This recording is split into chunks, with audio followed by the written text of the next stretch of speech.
नमस्कार. जय शिवराय. शिवपुत्र छत्रपती राजाराम महाराज. तर राजाराम महाराजांच्या काळातील मराठ्यांची लष्कर व्यवस्था याविषयी आपण अधिक माहिती जाणून घेऊया. मराठ्यांची जर लष्कर व्यवस्था पाहायची असेल तर सगळ्यात महत्त्वाचं ते म्हणजे मराठ्यांच्या किल्ल्यांची माहिती घेणं. मराठाकालीन गडकिल्ल्यांची माहिती घेत असताना तत्कालीन रामचंद्र पंत अमात्य यांनी आपल्या आज्ञापत्र, जो की राजनीतीपर ग्रंथ आहे, या ग्रंथामध्ये गडकोटांचे किती महत्त्व होतं ते त्यांनी या ग्रंथामध्ये नमूद केलं आहे.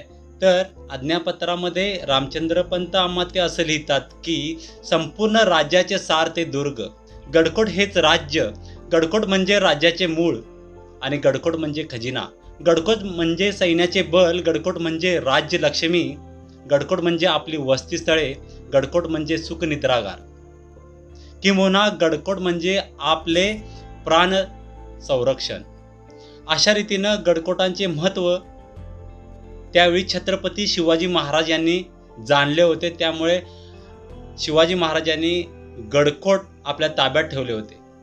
छत्रपती राजाराम महाराज यांना सुद्धा या किल्ल्यांचं महत्त्व माहीत होतं. त्यामुळे त्यांनी अधिकाधिक किल्ले आपल्या ताब्यात ठेवण्याचा प्रयत्न केला.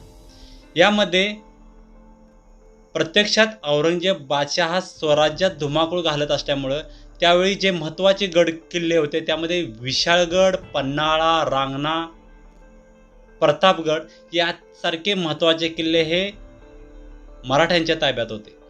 त्यावेळी एकतर मराठ्यांची लष्कर व्यवस्था फार कमी असल्यामुळे त्यावेळी महत्त्वाचे हे जे गड होते, तसं पाहिलं तर पन्हाळा मराठ्यांच्या ताब्यात, तर पन्हाळ्याच्या जो आजूबाजूचा मुलूक होता कोल्हापूरसारखा परिसर, त्या परिसरात मुघल.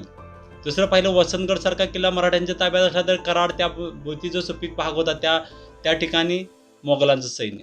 अशा रीतीनं महत्त्वाचे जे गड होते त्या गडांचा ताबा हा मराठ्यांच्या ताब्यात होता. पण जो आजूबाजूचा प्रदेश होता, सपाट भाग, या ठिकाणी मोगलांचं लष्कर किंवा मोगलांनी ते भाग ताब्यात घेतला होता.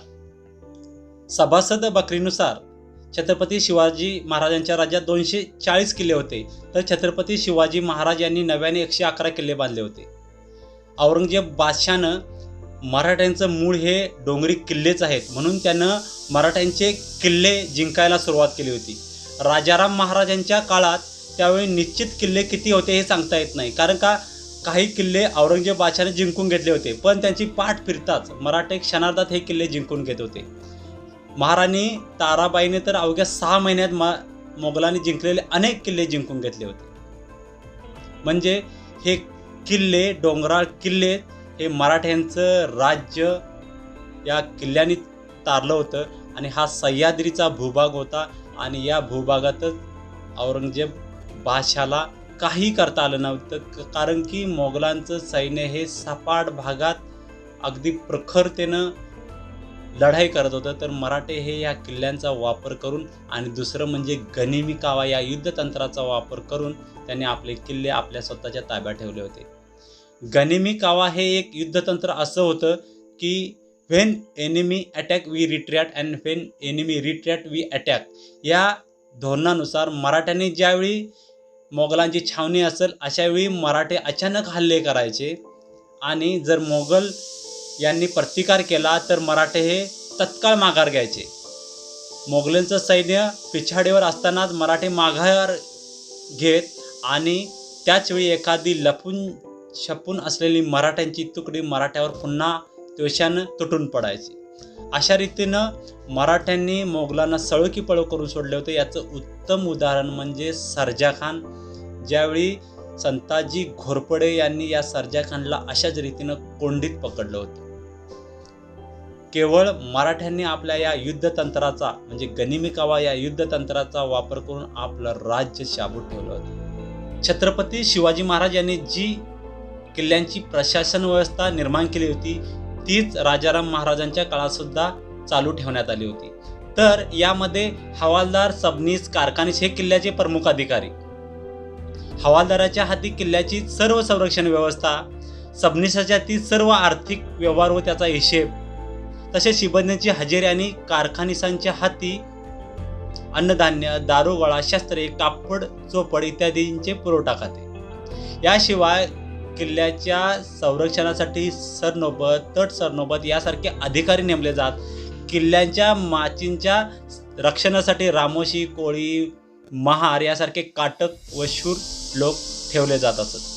छत्रपती राजाराम महाराज यांच्या काळात मराठ्यांचं सैन्यबल किती होतं याची नोंद शंकराजी नारायण हे सर्जेराव जेदे यास लिहिलेल्या पत्रात लिहितात की त्यावेळी राजाराम महाराजांनी कर्नाटकात असताना 40,000 घोडदळ व 1,25,000 पायदळ एवढं सैन्य जमवलं होतं. त्याचबरोबर फ्रेंच गव्हर्नर मार्टिन यांनी सुद्धा आपल्या डायरीमध्ये सन 1692 साली असं लिहिलंय की मराठ्याजवळ 1,50,000 घोडदळ आहे अशी त्यांच्याकडून नोंद सापडते. त्याचबरोबर एकंदरीत जर विचार केला तर छत्रपती राजाराम महाराज यांच्या एकूण सैन्य दलाचा विचार केला तर जवळपास 2 लाख ते 3 लाख इतकं सैन्य होतं. स्वराज्यातील सैन्य भरती ही सर्व जाती धर्मांसाठी खुली होती. ज्यावेळी राजाराम महाराज जिंजीमध्ये होते त्यावेळी त्यांनी रामचंद्र पंत अमात्य यांना आज्ञा केली होती की तुम्ही सैन्य जमा करून जिंजीकडे पाठवावं.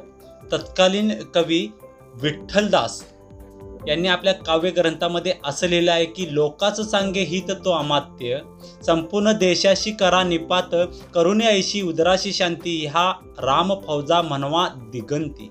पाटील शेटे कुणबी जुलाई चांबार कुंभार परीट न्हावी, सोनार कोली उदिमी फुलारी, या वेगळे लोक किती बिगारी, ढाला कटार तलवार असंख्य भाले, घोडे बरे जलैदे बेसोनिया निघाले, सेना समूह रचला निचरे समुदा, देश प्रजा करुणी उद्वंस ताम्र बघा.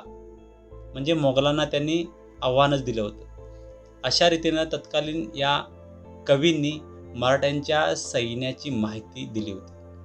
निकोलाय मनुची हा इटालियन प्रवासी ज्यानं छत्रपती शिवाजी महाराजांची कारकीर्द पाहिली होती, तो आपल्या प्रवास वर्णनात असं लिहितो की शक्यतो रणांगणावर शत्रूशी सामना टाळायचा, पण त्याच वेळी शत्रूच्या परदेशात सर्व बाजूंनी हल्ले करून लुटालूट करायची. हे करत असता औरंगजेबाच्या फौजांना सतत धावपळीच्या मोहिमात गुंतून ठेवायचे.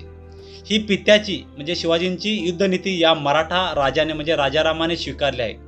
मराठे लुटालूट करतायत असे समजले की मोगल सैन्याच्या तुकड्या तिकडे धावतात, पण मोगल पूर्वेकडे धावले की मराठे पश्चिमेकडे अचानकपणे उगवतात आणि ही त्यांची पूर्वापार नित्याची युद्धनीती आहे असं वर्णन करतो. म्हणजे मराठे अगदी शत्रूवर विद्युत गतीने हल्ला करायचे आणि आल्या गतीनेच आपल्या लपण्या छपण्याच्या ठिकाणी ते पसारवायचे. मल्हार रामराव चिटणीस या बखरखराने मराठ्यांच्या गनिमी युद्ध नीतीचे वर्णन केलेले आहे. ते लिहितात की मोगलांचे घोडे पाण्यावर आले असता पाणी न पीत, त्यास मोगली लोकांनी म्हणजे जे की पाण्यामध्ये धनाजी व संताजी दिसतो की काय, रात्री दिवसा कोणीकडून येतील, काय करतील, कसे असे केले. मोगलाई फौजेत 8 ही प्रहर भय बाळगीत. बादशहासी बहुत आश्चर्य झाले की मराठी फौज ही बळावत आहे, अकस्मात यावे, बक मच्छ उचलून येतो तसा घालावा. शिपाईगिरीची शर्त करावी, प्रसंग पडल्यास माघारे पळून जावी. खाण्यापिण्याचा दरकार बाळगीत नाहीत. पाऊस ऊन थंडी व अंधारी काही न पाहता घोड्यावरच हरभरे व भाकरी चटणी कांदे खाऊन धावतात. त्यास कसे जिंकावे. एका मुलकात फौज आली म्हणून त्याचवर फौजेची रवानगी करावी, तो दुसरीकडे जाऊन ठाणी घेतात, मुलूक मारितात. हे मराठे म्हणजे आदमी नव्हत भूतकाना आहे असे मोगल म्हणत. छत्रपती राजाराम महाराजांच्या काळातील आणखी एक गोष्ट म्हणजे सरंजामशाहीचे पुनरुज्जीवन करण्यात आले आणि हे सरंजाम हे देण्यात येत असं ते म्हणजे शत्रूच्या मुलकात सरंजाम देण्यात आल्यामुळं मराठी सरदार हे शत्रूच्या मुलकावर हल्ला करत, त्यामुळं बराचसा शत्रूचा भाग हा स्वराज्यात येत होता. राजाराम महाराजांच्या काळात हे मराठ्यांच्या फौजा ह्या नाशिकपासून तंजावरपर्यंत नर्मदा सुद्धा नदी ओलांडली होती. अशा रीतीनं साम्राज्य विस्तार सुद्धा राजाराम महाराजांच्या काळात झाला.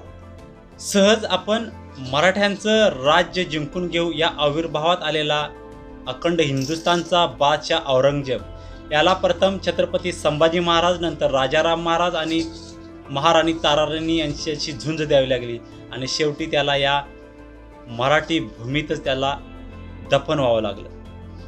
आजच्या या भागामध्ये इथं थांबतो. धन्यवाद.